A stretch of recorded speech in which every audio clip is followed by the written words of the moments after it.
Here we go. Okay, and again, as those of you who have learned with me before, know there's no tab shaming here with me. Okay, so because I have lots of open tabs. Okay, so this is a Mishnah that appears on page 72a. And the discussion of the Mishnah is certain actions that a wife does within the context of marriage, and they have a parallel Mishnah to the men, certain things that men would do. But we're talking about the one about women, that if a wife does this action towards her husband, or in the context of marriage, she would no longer be eligible to collect the money of her ketubah. In other words, it's grounds for divorce, but she doesn't get her ketubah money because it's considered to be such a violation of the marriage that she's not entitled to her ketubah money. The ela yotzot shelo b'ketubah. Okay, who leaves without the payment of their marriage contract? Ha'overet al dat Moshe v'Yehudit. Okay, somebody who violates, okay, a law of Moshe or a law of Yehudit, and that's really going to be our big question: is what exactly does that mean? Ve'ezek dat Moshe, and then interestingly, the Mishnah explains what a dat Moshe is. Machilato sheino mosar. She feeds her husband something that maser wasn't taken from. Okay, so right, umishamshto nida.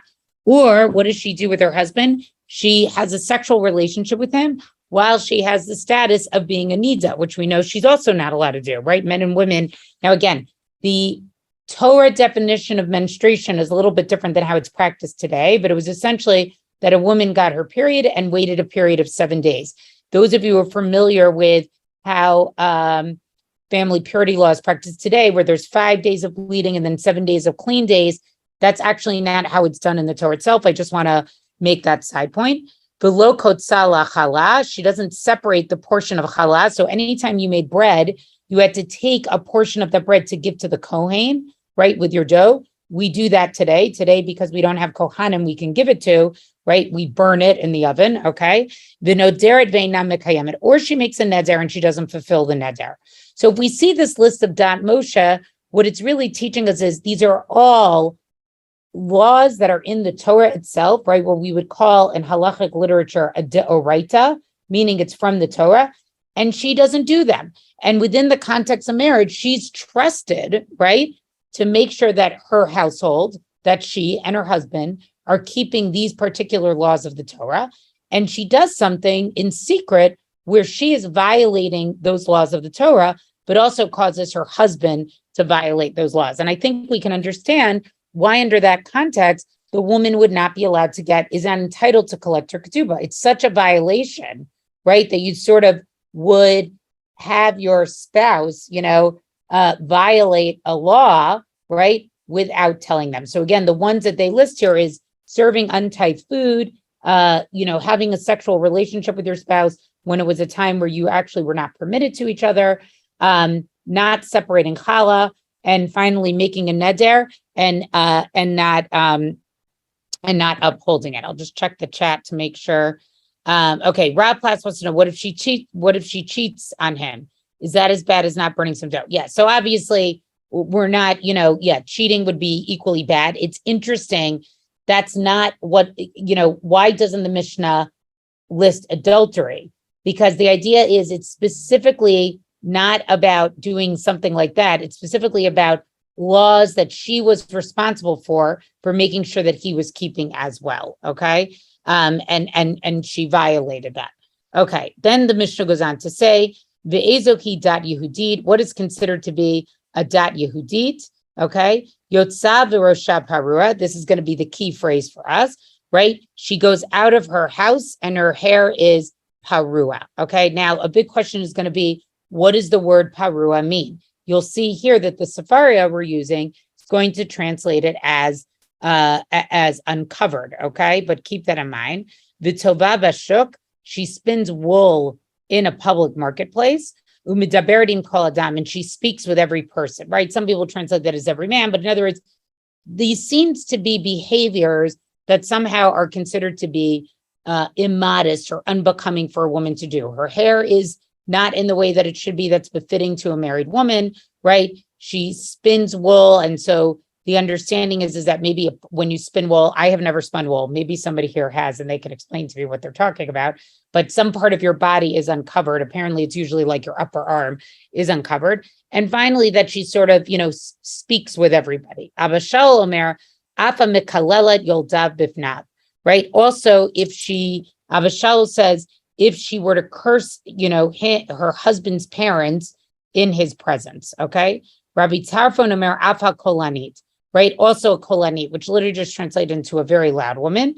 The Ezoki kolanit, l'kishehi medaber b'toch beita u'shchaneh shomim kola. Right. It's somebody who, when she speaks in her house, and remember, people then used to live much more on top of each other, right? And everybody can hear her screaming. Okay. And they can hear her voice. She speaks in a very loud way. But I think the understanding is that there's sort of like a violation of privacy, right? She's speaking so loudly that everybody knows sort of what's going on. Okay, so that is the Mishnah that we are dealing with. Okay, so the Gemara is going to go on to try to sort of figure out how could she possibly have fed him food that wasn't tithed and things like this. But the key piece that we want to get to is this issue of the Dat Yehudit and the Rosha Parua. Ve'ezoki Dat Yehudit Yotza Ve'Rosha Parua.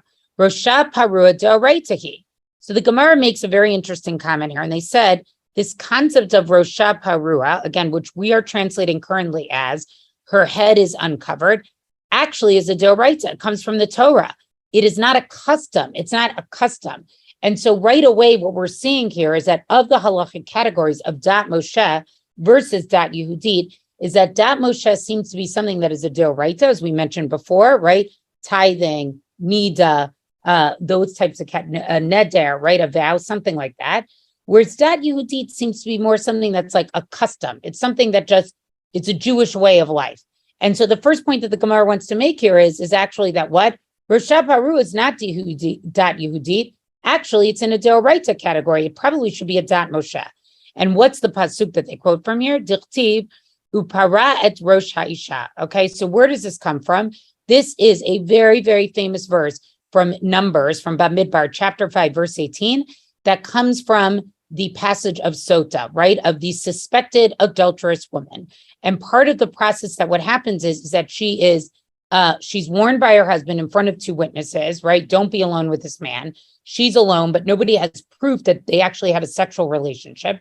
And so he brings her to the Kohen, right? And basically says, she's going to drink this water, okay? And we're going to see, if basically she drinks the water, her inside, she sort of explodes. Okay. You can look up at that passage. But part of what happens is that she goes through a series of humiliations with the idea being that we're sort of trying to force a confession out of her, right? If it is true and she did commit adultery. Or another way to look at it is that she still did something that wasn't so kosher. There was like definitely some smoke there. Maybe there wasn't the actual fire. And so she's treated this way. Again, we can have another discussion about Sota and how it was practiced and that if this was fair, but that's what it is. Part of one of the things that the Kohen would do to her is he uncovers her head. And so therefore, Vitana Debe Rabbi Yishmael, so the house of Rabbi Yishmael taught based on this pasuk that the Kohen in the process of Sota would uncover her hair, says, Azhara lebino Yisrael shelo yetzu b'fro rosh. In other words, if it's humiliating for her to have her hair uncovered, right, then this is a warning to the daughters of Israel. They shouldn't go out with their head uncovered. D'Oraita. So this must be a Torah law. Okay. So this is the classic passage that sort of that explains this. Okay. Now, then the Gemara goes on and says, D'Oraita, Kalta Shapir Dami. Okay, so by D'Oraita, what has to be covered, right? It could be covered, you could just have a hat on your head. All of your hair could be covered. I think we've seen also that there's many different ways that people practice this, actually, practically. Kalta Shapir Dami. So it seems she covers her house with a kalta, which is some kind of basket, right, that they would wear. That would be fine. Dat Yehudit afilu kalta nami asor. But on the Dat Yehudit level, even a basket, it would also be prohibited. She would need to have something else. So the Gemara makes a very interesting read here. The jump that they make is that they say, okay, yes, covering your hair, this not being Rosha Parua, is a deoraita, but the Mishnah puts it in a dat Yehudit category, and dat Yehudit is not a deoraita category. So then what do they mean by calling it a dat Yehudit in the Mishnah? So the Gemara answers what? That the dat Moshe level, the deoraita level, is you just have something on your head. It's a basket of some sort. It's not really covering your head, okay? The dat Yehudit is that even a kalta is not good enough. Amar Rabbi Asi, Amar Rabbi Yochanan, kalta ein ba mishum pro rosh. Rabbi Asi said in the name of Rabbi Yochanan, right? But if she wears a kalta, she's not violating pro rosh, right? So in other words, what could this mean? Then what's the dat Yehudit? Have ba Rabbi Zera. So Rabbi Zera came and discussed this. Heicha, okay? So what are we talking about here? Ilema bashuk dat Yehudit means. So if we say that it means that she went into the marketplace just with a kalta, that must have been a violation of a dat Yehudit. The ela bechatzer, right? But let's say we require that she has to wear something in addition to the kalta, even in her own courtyard. Im kain lo hinachta bat la'Avraham Avinu sheyoshevet tachat ba'ala.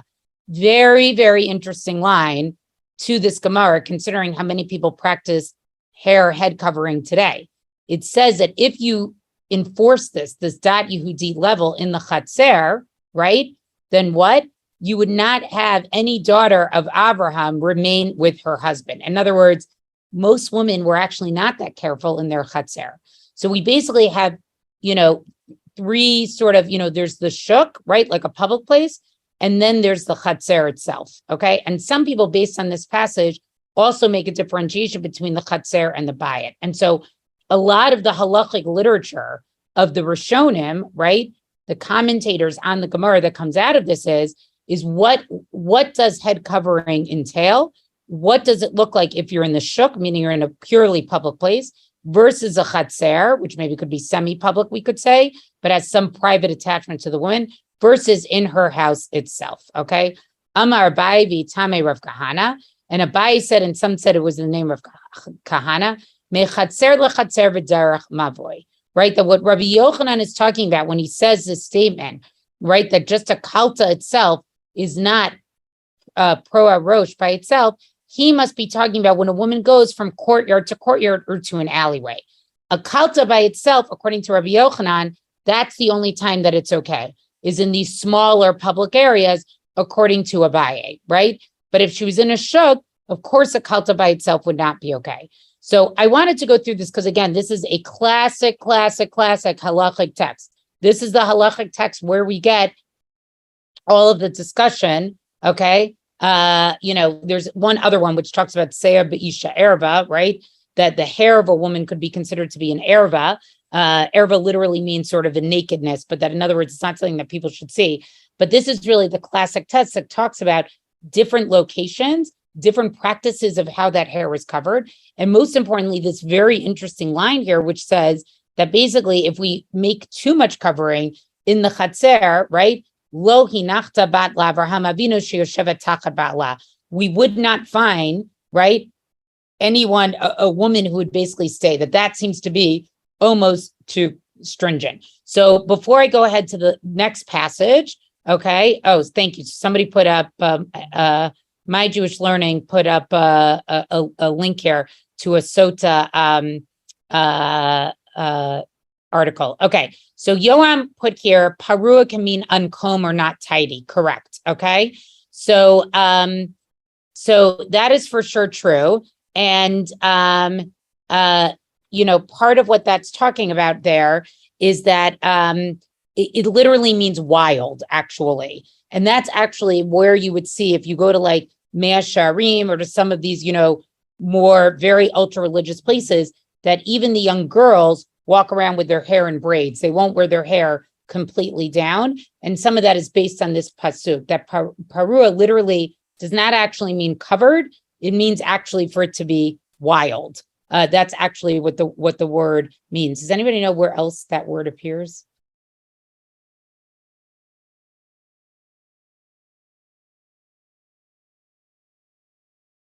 Anyone? Para Adam. Excellent. Yoram, who is that a description of? right? That's the description of Yishmael when he has sort of his interaction with the angel and Hagar, right? That is how he is described, that he will be a para Adam. So that's where the word, where we see the word also. So that's just some little Tanakh trivia there. Okay, before we move on to our good Godic piece, any other comments, suggestions? I'm curious if people have seen this before, this passage. Okay, Sylvia says here, a question from a previous tab. Ketubot 64 says the husband must provide a kippah for his wife. It is translated in Sepharia and a kerchief in Art Scroll. Yep, this is just different translations. Right, it's interesting when it mentions that. That seems to be some type of clothing, right? The one on 64, that there's like a minimum of clothing that the husband has to provide for his wife. And I agree with you. It's interesting. It is not brought up in a context at all, right? Of, any issues about keeping one's hair or head covered. It seems to be two totally separate discussions there. So good memory, Sylvia. Thank you. Excellent question. Okay. All right. So now we're going to go down to 77b. And this is actually the end of the parak. Okay. Just give me a second to scroll down here. Anybody is welcome. I guess you guys cannot unmute yourselves. So if anybody has any other questions. Okay. You can raise your hand though, and participants, you can raise your hands and I can see them and unmute people if you want to participate that way. So the Gemara here is at the end of the daf, okay? At the end of this parak, excuse me, starts with a very, very interesting description about, let me just get it here. Okay.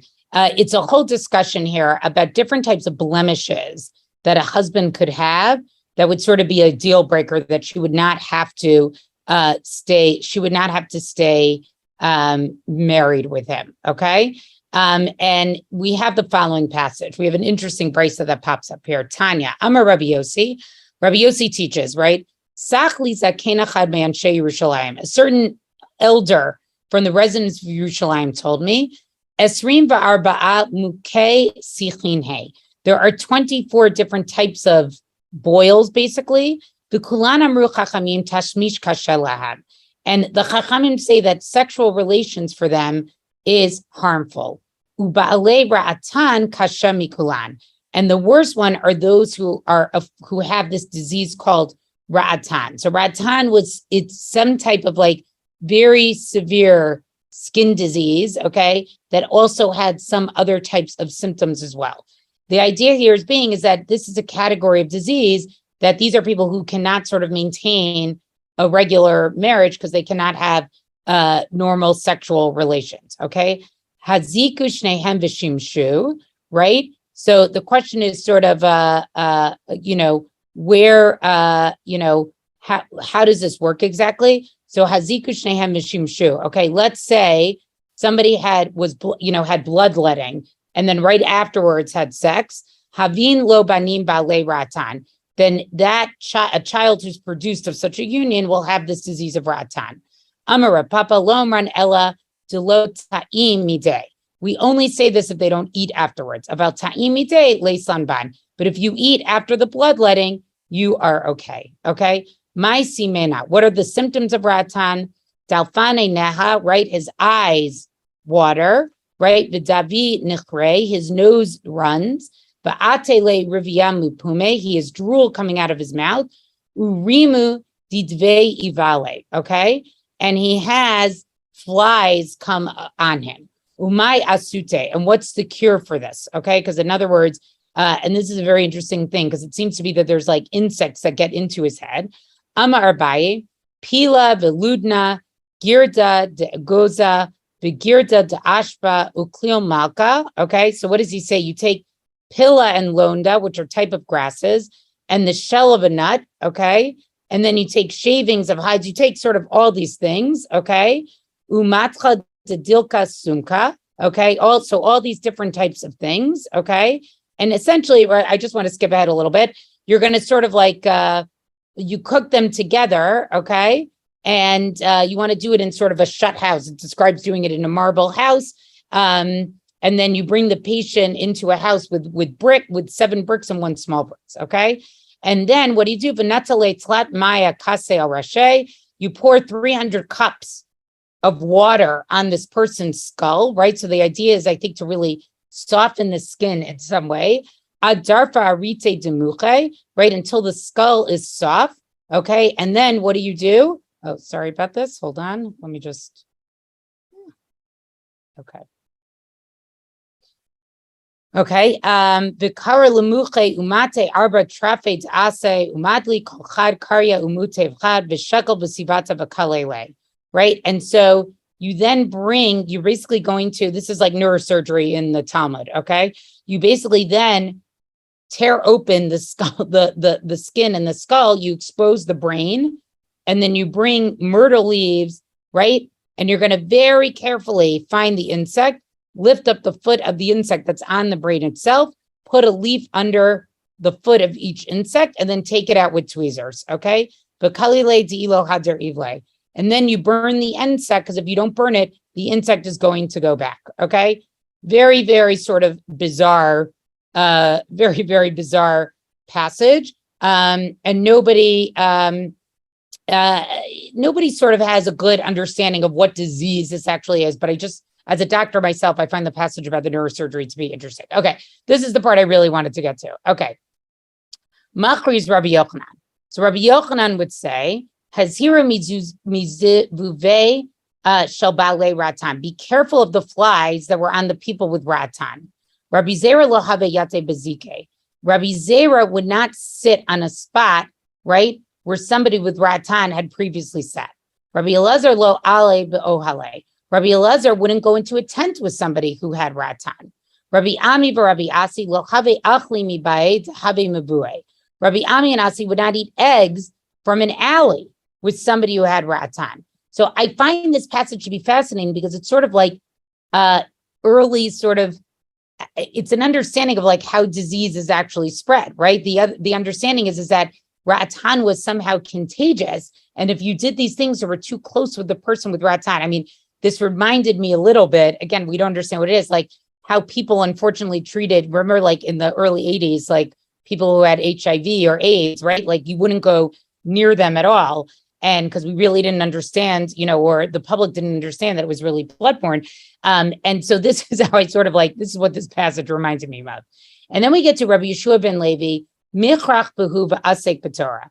But Rabbi Yeshua ben Levi, he would attach himself to them, okay? And he would learn Torah next to them, which is really so beautiful that here he sort of sees these people who are outcasts.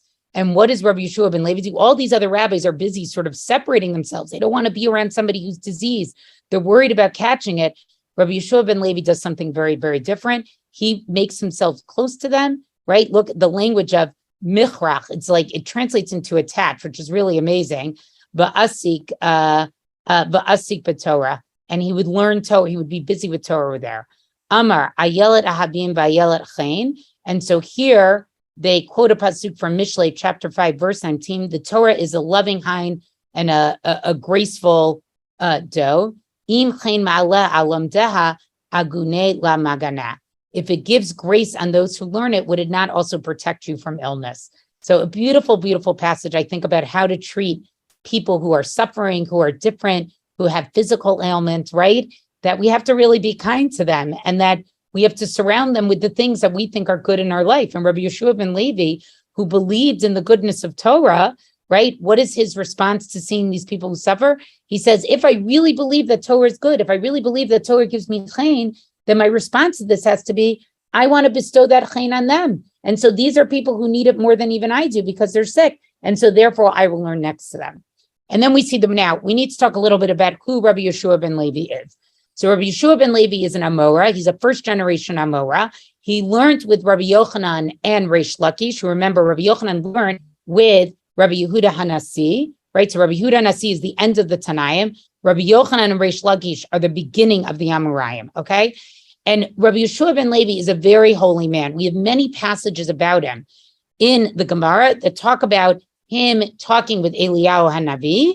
And additionally, there's a passage I want you all to look up after we finish this class. I'm giving you a homework assignment in Brachot, page 51a, where he has a conversation with the Satan. And we're going to see why that's important also. So this is a person who seemed to have the ability to have conversation sort of with not with entities that are not part of our natural world, whether it be Eliyahu, whether it be the Satan. Okay. So Ki Have Shachiv, he's about to die, Rabbi Yeshua ben Levi. Amr Leila Malach HaMavet, and we don't know who the they is, but they go to the Melech HaMavet and say, Zil Aved Le Re'ute, right?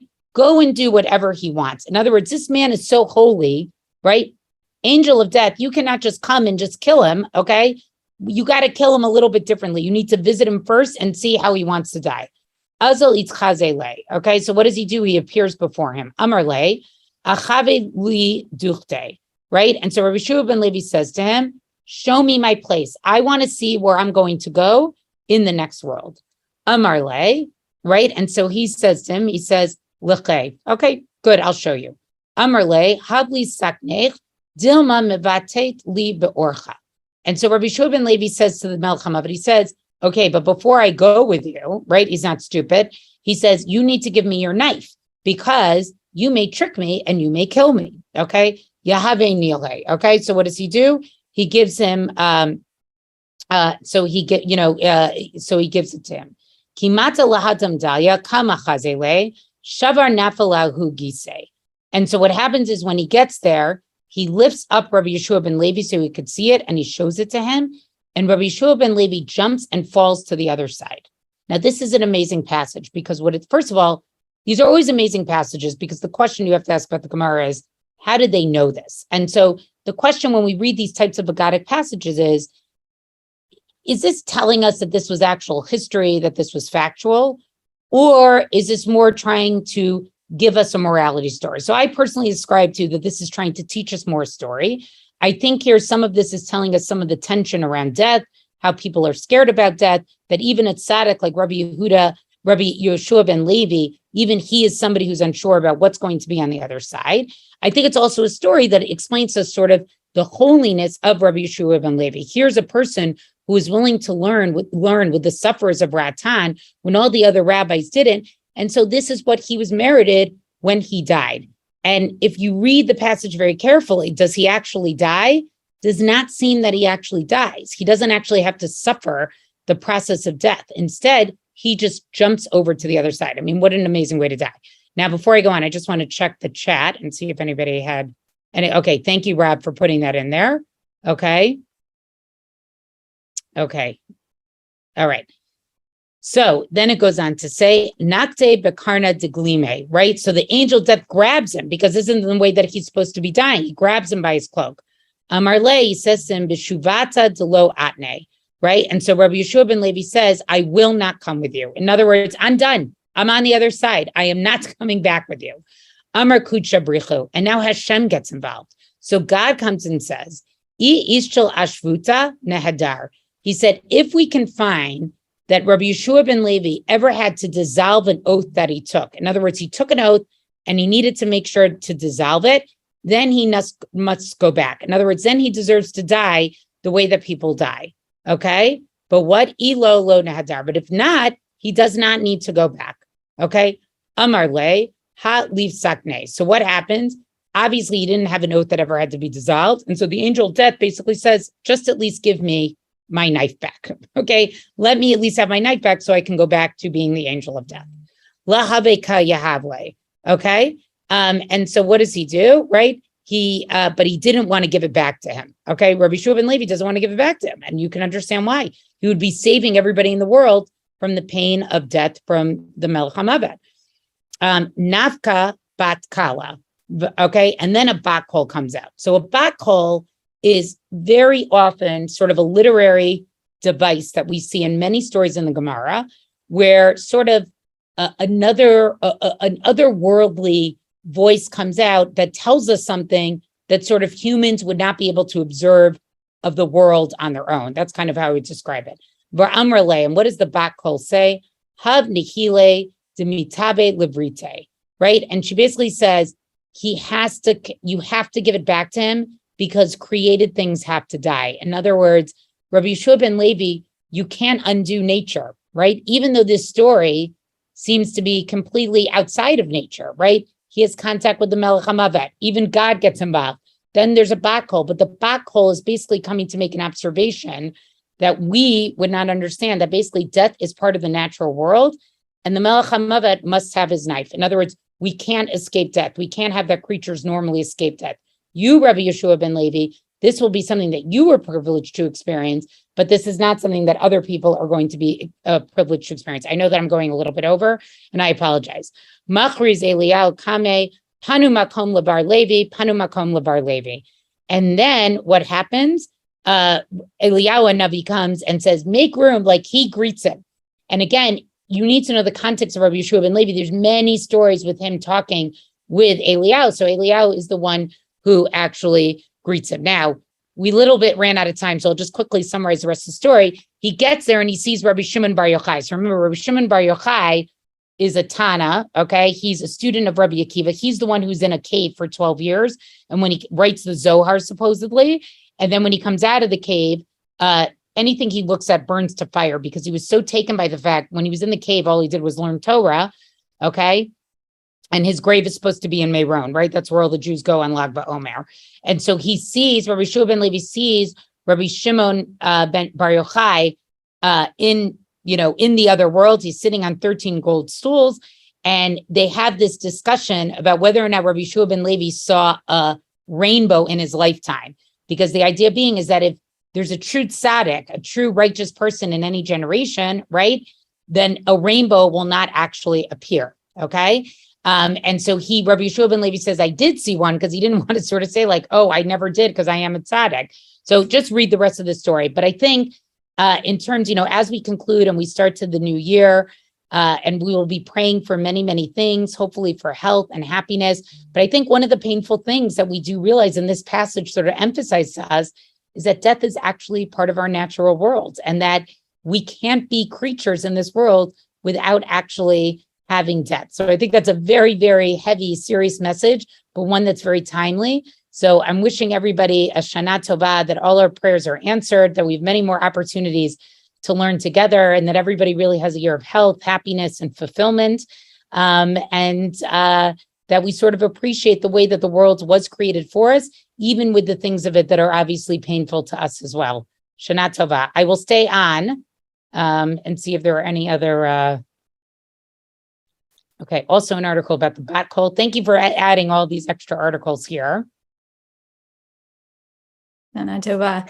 I had like a random observation, as long as you're willing to stay in chat for a second. Yes. Did you connect this idea of the Ratan to the passages in Gittin about the destruction of the temple, when Titus is punished by having a gnat go up his nose and into his brain and get bigger and bigger? That, but it doesn't. I don't believe it calls it Ratan. But I yes, don't think so either. It doesn't. But yes, but another insect in the brain story. Yes. No. It would definitely make you think of that passage in Gittin, right? That Titus, the famous story that the way he's ultimately punished is that, like, some kind of gnat goes into his brain and basically eats his brain out. And that's how we haven't gotten there yet, folks. We'll be there. I don't know. Maybe I'll couple months, maybe a year. It's a couple of months. It's a few months. Yeah. But I wonder if like this was a thing in the ancient world, that they thought disease worked that way. So that was weird. They didn't have a concept of germs or anything like that. Right. So it would make sense that, something that flies from person to person, and I think that's why you see it, because there were those flies and there was an understanding the flies somehow got into the brain. You did not want to be near this person who had Ratan. Yeah, there is a sense of contagion though, for sure. Yes. Which, if you're just observing the world, makes sense. Yes. Yeah.